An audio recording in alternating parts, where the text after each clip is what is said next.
साहेब, असे बऱ्याच ठिकाणी प्रश्न आहेत की जिथं झाडे आत्ता मरणाच्या ह्याच्यावर आहेत, जिथं पाणी आता उपलब्ध नाही आहे. सध्या प्राण्यांचीही तीच अवस्था आहे. ते तळे असून तिथं पाणी नाही आहे. तर त्यावर आता तुम्ही काय उपाययोजना?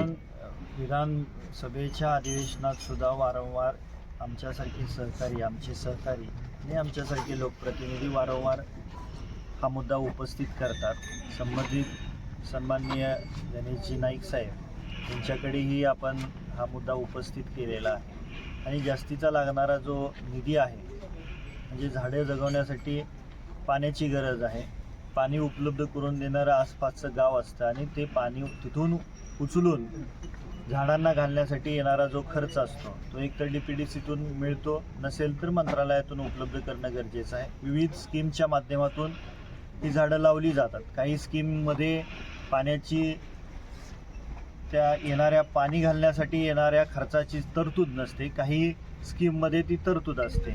ज्या स्कीममध्ये तरतूद नसते त्या स्कीमसाठी DPDCतून निधी उपलब्ध करून द्यावा लागतो. हा भाग झाला एक.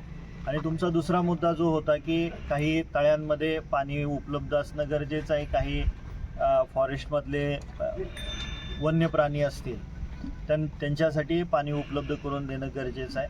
त्याच्यासाठी आपण संबंधित मंत्री महोदयांशी मी उद्याच्याला मुंबईमध्ये गेल्यानंतर पत्रव्यवहार करून लवकरात लवकर कशा पद्धतीनं या तालुक्यातल्या जी काही फॉरेस्टमधली तळी आहेत तिथं पाणी उपलब्ध करून देणं, आणि जी काही वनीकरणाच्या अखत्यारीत जी काही झाडं लावलेली आहेत वृक्षारोपणाच्या माध्यमातून ते जगवण्यासाठी काय काळजी घ्यावी लागेल ती सर्व काळजी घेण्यासाठी आपण संबंधित मंत्री महोदयांशी पत्रव्यवहार करू आणि त्यातून लवकरात लवकर मार्ग काढू. आज या ठिकाणी चोपडी गावचे ग्रामस्थ आले होते. सर्व गावकऱ्यांनी या ठिकाणी भजन कीर्तन केलं आणि जी काही 18,000 झाडं त्यांनी वनीकरणाच्या माध्यमातून वृक्षारोपण केलेलं आहे. त्याच्यासाठी लागणाऱ्या पाण्यासाठी जो निधी उपलब्ध करायचा आहे तो आपण DPDCच्या माध्यमातून करतोय. समजा नाही तिकडून उपलब्ध झाला लवकरात लवकर तर माझा आमदार फंड असेल आणि CSRचे जे काही कंपन्या मदत करतात त्या माध्यमातून आपण करू. साहेब, 15 दिवसात जर नाही उपलब्ध निधी झाला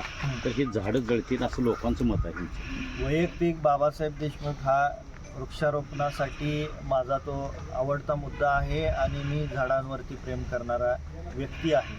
माझ्या खिशातून मी माझ्या जो आमदारकीचा जो पगार येतो त्यातून मी या पाण्याच्या खर्चासाठी तो पगारातून पैसा दिला जातो.